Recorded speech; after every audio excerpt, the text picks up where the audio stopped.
Welcome, everyone, to a story that's not just amazing, but truly inspiring. Today, we're introducing you to someone extraordinary. Someone who's been like a superhero in the world of science and health, turning what we once thought was impossible into reality. Imagine someone whose work has helped doctors and scientists in ways that are hard to believe, like creating tiny models of human organs that can be used to test medicines. This isn't just smart, it's revolutionary.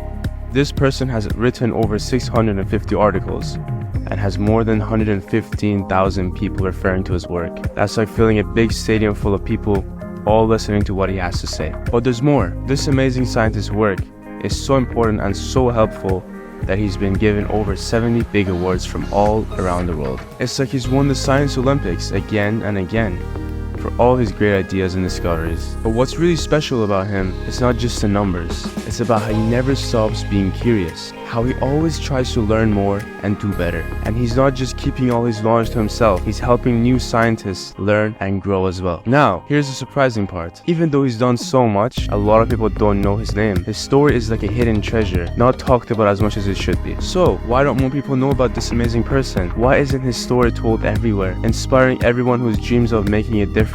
Get ready to meet someone who's not just changing the world of medicine, but also lighting a spark in all who want to explore and invent. Ladies and gentlemen, we're proud to introduce you to a real life science hero, Professor Ali Khademhosseini. Welcome to Prime Existence.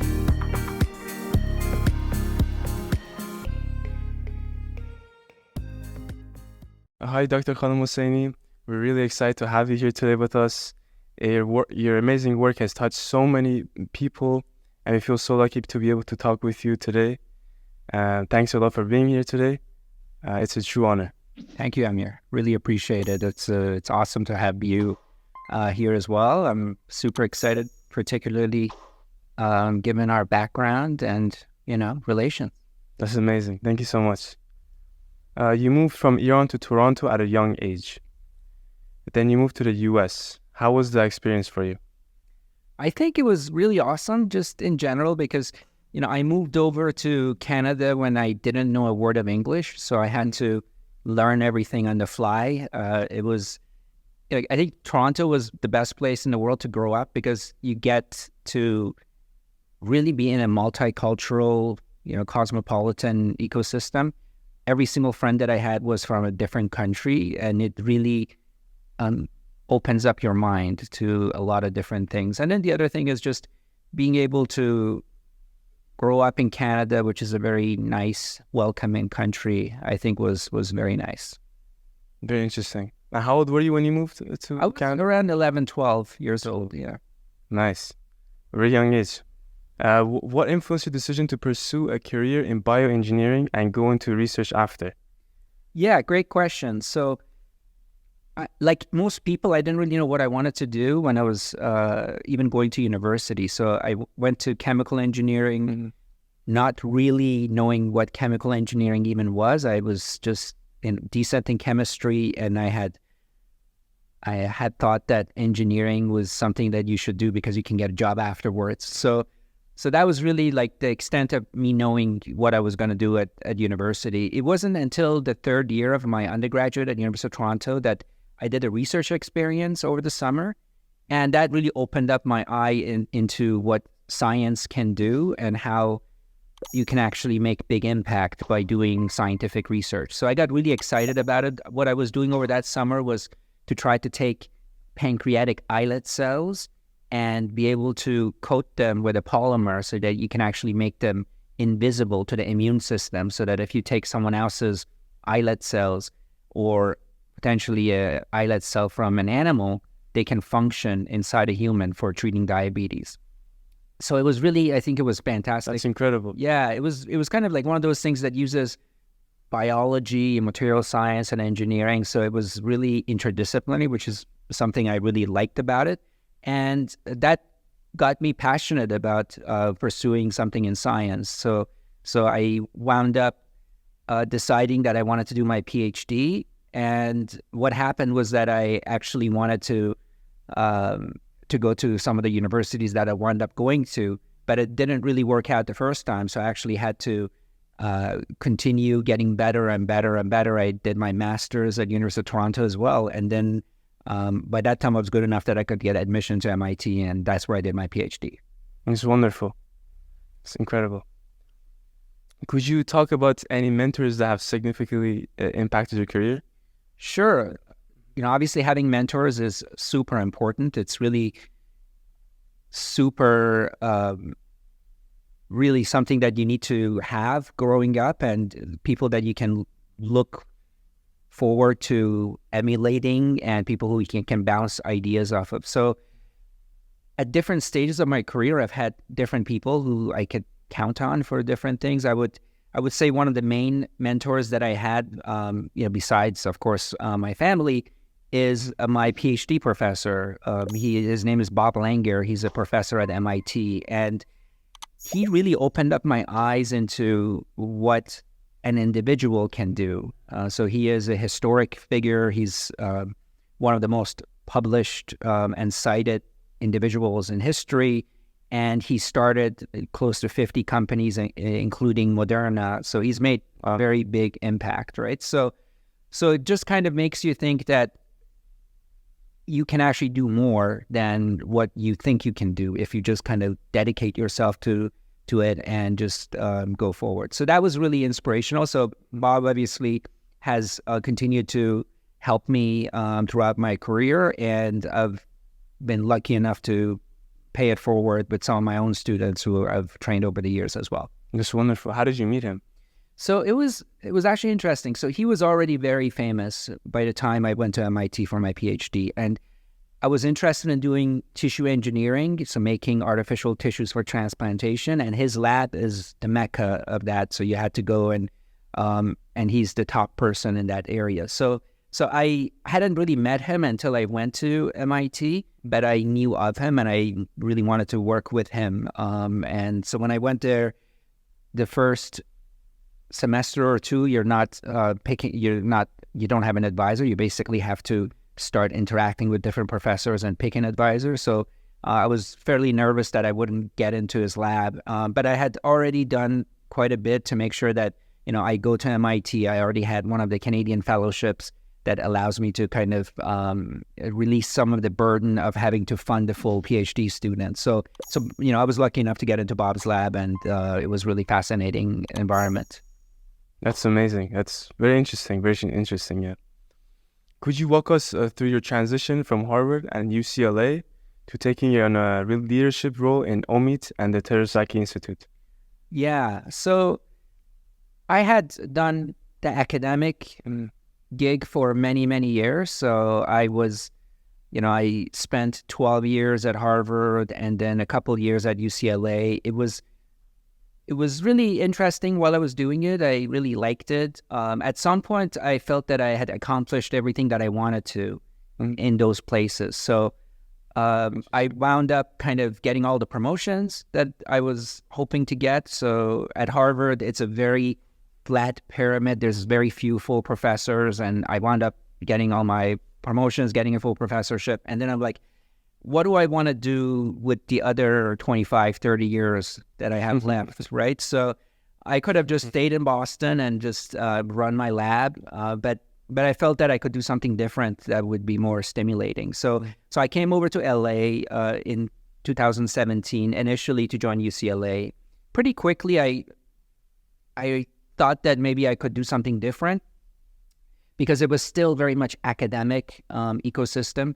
So I got this opportunity to interact with the Terasaki family. And the Terasaki family has basically the patriarch was the person who developed the assays to match donors and recipients for transplantation. So if someone wants a transplant and you want to make sure that that donor is compatible, you use the Terasaki assay. And he formed a company that was the basis of a sale to Thermo Scientific for a lot of money. And a lot of that money he put into a foundation, which is wound up helping the Terasaki Institute get started.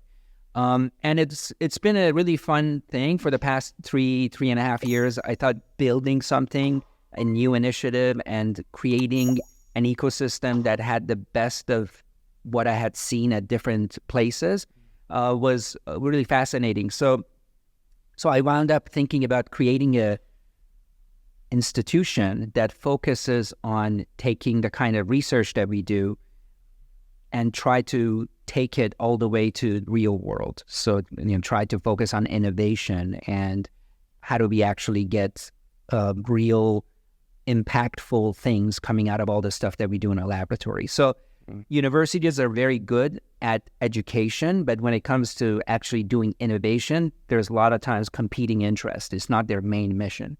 So the Institute was built with that vision to really enable innovation and overcome some of the challenges that exist at a typical university. So what happened afterwards was while I was making the transition from UCLA to the Institute, I also spent 1 year at Amazon learning about their corporate culture, how they've scaled to 1 million people and still have very strict leadership principles across the organization. And I thought that was also very interesting because it taught me that a lot of the things that I had developed in my own life in terms of what are the metrics that matter outside of academia do not matter. So then I'm like, wow, okay, so impact is not just what we measure in academia. There's actually a whole different world out there. So the Institute, after Amazon, I came back to the Institute, and one of the first things that I wanted to do was to come up with a project that's going to have real big impact. And at that point, I started getting exposed to really the effects of industrial agriculture on the planet and how it's the number one use of water and land use, how cows are releasing about 15% of greenhouse gas emissions, more than all the cars in the world combined. And of course, there's other issues with industrial agriculture like animal welfare and diseases and food security. So there's a lot of issues. And at that point, I realized that there is a small group of people that are trying to make meat outside of the animal to try to make it in a lot more efficient way so that you don't have as much environmental footprint. Mm-hmm. So to me, that was a really exciting opportunity to take my background in tissue engineering and apply it to a whole new industry. And we started working at the Institute for about half a year on basically what became Omeat. And once we had the proof of concept, we licensed the technology from the Institute and started this other company called Omeat, which now has somewhere close to 40, 50 people working there. So it was, it's been a transition, and it's been really good. Just got in terms of doing what I like to do when I think it's at different stages of my career. So for many years, as I mentioned, I was doing academic work. Then I started learning about more translational science and then being able to do that. That's wonderful. Like, very inspiring, to be honest with you. Thank you. Yeah. Could you tell us more about your innovations? Yeah. So one of the things that I'm super proud of, right, is something that we've developed that actually became something that's used right now in hospitals. So about maybe 7-8 years ago, I met a clinician, and this clinician, his expertise is something called interventional radiology. So what they do is they take catheters and they can navigate the blood vessels. They can enter the blood vessels with these catheters and move around the body. And if there is like a blockage somewhere, they can open it inside the blood vessel. Mm-hmm. And I started talking to this clinician about their problems. Yeah. And one of the things that he mentioned to me was that a lot of times it's not about keeping the blood vessel open, but you want to actually close the blood vessel. Like, let's say if there's internal bleeding or if there is an aneurysm or something like that. So, and the current approaches at the time were not sufficient for addressing all the problems. So we started thinking about what we can do to solve that problem. And we actually came up with a material that's kind of like toothpaste, and you can deliver through the catheters and you can place it inside blood vessels, and it can actually plug the blood vessel, which is something that we want for a lot of different applications. So that actually wound up being something that we worked together on. We developed it. We, really built it to validate it in different models. And once we had pushed it as far as we could within the academic setting, then we spun off a company called Obsidio, which was really pushed that technology forward. We wound up getting our FDA a clearance on that medical device, and then Boston Scientific, which is a big medical device player, bought that company, and now they're using it in all kinds of hospitals. And I hear that it's doing really well. A lot of people are benefiting from it in hospitals, and it's actually solving a big medical problem. So that's the kind of stuff that I think you can do with science that I think is really impactful. Not only you can do something that is intellectually stimulating, but also you can do something that's impactful in the real world. That's beautiful. Thank you. Truly beautiful. Nice. Very nice. Now, what are the habits or routines that you believe contribute to your success? Great question. So I think there's a few things. The one is that really success is it's a game of doing something over long periods of time, right? So I've been passionate about what I've been doing for 25 years, right? So if you're passionate about it and you just kind of continually build up and improve, then at some point you'll be way better than other people who haven't gone through the same challenges, right? I think what I've learned over the years is that you have to think about solving big problems. And I've been guilty of not doing that because, solving big problems requires you to get out of your comfort zone into doing things that you normally would not do, right? So that's another thing. I think being able to work in teams, really surrounding yourself with people that are compatible and being able to have a vision that they buy into and work in synchrony with other people to get things done. I think that's also very important. Being able to not only be passionate about what you're doing, but also persevere. So every time you want to do something that's difficult, you're going to have failure after failure after failure. And that just will continue no matter, whether you're just starting or whether you've been doing something for 25 years. Failure is just part of the process. So being able to have a very thick skin, go through difficulties, and continue to remain passionate and motivated, I think is also something that's very important. There's a lot of other things. Having gone through different places, being opportunistic, being able to build a network of people that you can count on, the mentors that you mentioned, and just being driven, not settling, not saying, okay, now I've done this, now I can just relax, just kind of trying to keep yourself always motivated and always push to the next thing. Inspiring, very inspiring. I'm definitely going to take some notes on that. Definitely. Yeah, it's definitely not, again, it's not easy. Yeah. If you find your passion, then I think it's really great. I tell everyone that, I don't see what I do as work. I see it as my calling. So, and at some point when it's not your calling anymore, then it's time to do something different. When I was doing just academics, at some point I'm like, okay, it's not fun anymore. I don't feel that it's not, I don't think that the work that I'm doing is really making as much impact as I like to have. So then that's the time that you can really shift and pivot into new areas that still keeps you very motivated and excited. Thank you.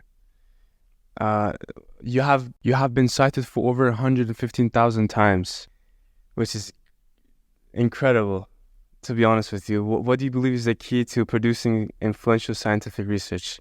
Great question. So I think, so obviously a lot of the work that we've been doing is viewed positively by people. I think it's really hard to say what a measure of impact is at the end of the day. Citations is one way to measure impact. I always tell people that if you're trying to come up with a scientific publication, you should look at it and see if it changes the way someone either thinks about the problem or it changes the way someone does their profession. So that's kind of, to me, is a real measure of impact.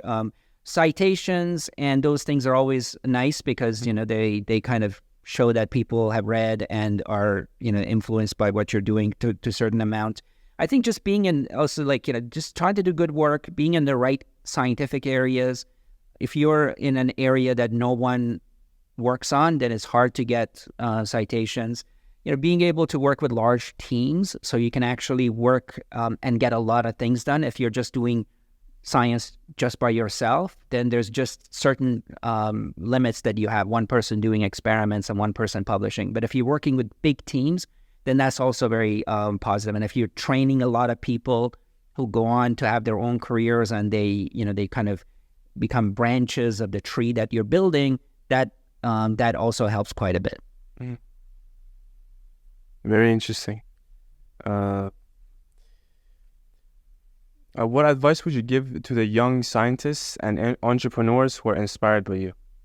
So I think one of the things I would say about to young people in general is that before you go too deep into something, you should first experience a lot of different things. And it's difficult because a lot of people I talk to, even at later stages, they say, I'm not sure what I want to do. I may want to do this or I may want to do that. Mm-hmm. To me, it's really important to explore, to have as much different experiences as young as possible to really understand what different things are and what gets you excited. I was very lucky. I didn't really have incredible breadth of experiences, but I found something that I really got excited and passionate about. So I think finding that is really important early on, particularly because it sets you on the path, right? And then just trying to make sure that you build all the right tool set for success. Having the right fundamentals is very important. Both technical fundamentals, understanding physics and math and biology, all that stuff, but also more fundamentals about how to teamwork, how to communicate, all that stuff. Having the right fundamentals is very important. And after that, just kind of being able to, have grit, just kind of pick your path, go forward, fail, learn from it, stand up and continue, right? And as you go forward, then you start having your own ideas, your own vision, your own thoughts about how to do things that matter and that can actually make big impact. And I think that's kind of how it starts. It's really difficult to kind of say for a scientist or an entrepreneur that say, okay, I'm going to come up with my idea and this is the idea and it's going to change the world. Realistically, everything happens in small steps. Once in a while, you get a jump in there, but you have to be able to continue to iterate and to continue get better and continue to, have different projects until you become really good at pushing these things forward. I agree with you. I agree with you have to build a very strong foundation. So when you're building up, then you don't fall and exactly you can build back up easily. Yeah. One of the people that I like to kind of mention often is Elon Musk. And Elon Musk, for example, his foundation is physics. So that's what he did as far as undergraduate. So you don't necessarily need to have huge advanced degrees to do something really meaningful or technical. But he had the strong foundation and he had the curiosity and the drive to ask and learn different things that he needed to learn and go forward. So I think those are all the kind of characteristics. And of course, he has incredible vision to think big and push himself to the degree where he actually can accomplish some of those dreams that he has. I agree. That's very beautiful. How has your definition of success evolved over the years? Great question. So it really has, right? As I mentioned, in my own career, I've evolved into different ways of thinking, right? So for many years, when I first started, my definition of success was very pure academic definitions of success, right? So can we do some scientific work in a laboratory? Can we publish it in a journal that we thought was, relevant and get that to the right audience? What are the metrics of academic accomplishments, promotions and, recognition and citations, or these kinds of things. So that was like for, I would say the first few years of my career, those were the metrics that I got, excited about. As I started kind of reaching some of those metrics and really stepping back and looking more broader, right, then I started thinking about, okay, I want different set of metrics about how the kind of work that I'm doing really affects outside world, and then how it actually impacts the problems that people are facing. So it evolved. So for example, the work that we did with the interventional radiology for a radiology person to actually solve some of these blood vessel problems, it came out of that kind of thinking about how to make impact. I think Omeat, making meat outside of animals and being able to make it a lot more efficiently without slaughter, I think that can have huge impact. Those are like the kind of things that, last time we made a major innovation in making meat was when we domesticated animals 12,000 years ago. And this is like an opportunity, again, to do something different after 12,000 years. So these are the kind of things that are super, super exciting. And makes you wake up in the morning, look forward to your day. It's beautiful how your mindset has transitioned from different points of your life. Yeah, and that's part of I think growing up, right? You always have to learn. You always have to kind of reinvent yourself, and you always have to wake up in the morning looking forward to what you're going to do, because if it becomes routine and if it becomes boring, then that's not going to lead to much success. I agree. What's one quote that resonates with you? So it's a great question. Probably something that that's success is 1% inspiration, 99% perspiration, right? So because it's so true, right? So like I can tell you for anything like, the work that we've done to translate things to medicine, or what we're doing with the meat right now, it's just, the idea is just the beginning of it. And then after that, just, hard work begins. And it's not just hard work and you achieve success. You work really hard, you fail again, and you become frustrated. You're kind of, on the brink of, kind of mental breakdown sometimes. It just, but that's the nice thing about it, right? Just kind of, you go through the difficulty, you persevere, and then you wind up somewhere better. So that's kind of, parts of things that I think has shaped me over the past few years. That's beautiful, honestly. Is there anything else you would like to add? So I would just say that, one, thank you for coming here. It's incredible. I think what you're doing is fantastic. Hopefully it will inspire a lot of young people to kind of follow their own paths and accomplish great things. And yeah, I'm really looking forward to interacting with you more. I think it's Thank you very much. Thank you. Appreciate everything. Thank you for coming today, and you've shared with us a lot of inspiring stories, your journey, everything. It was just a wonderful experience, honestly, with you. We wish you the best in your exciting work. Thank you very much. Appreciate it. Thank you very much.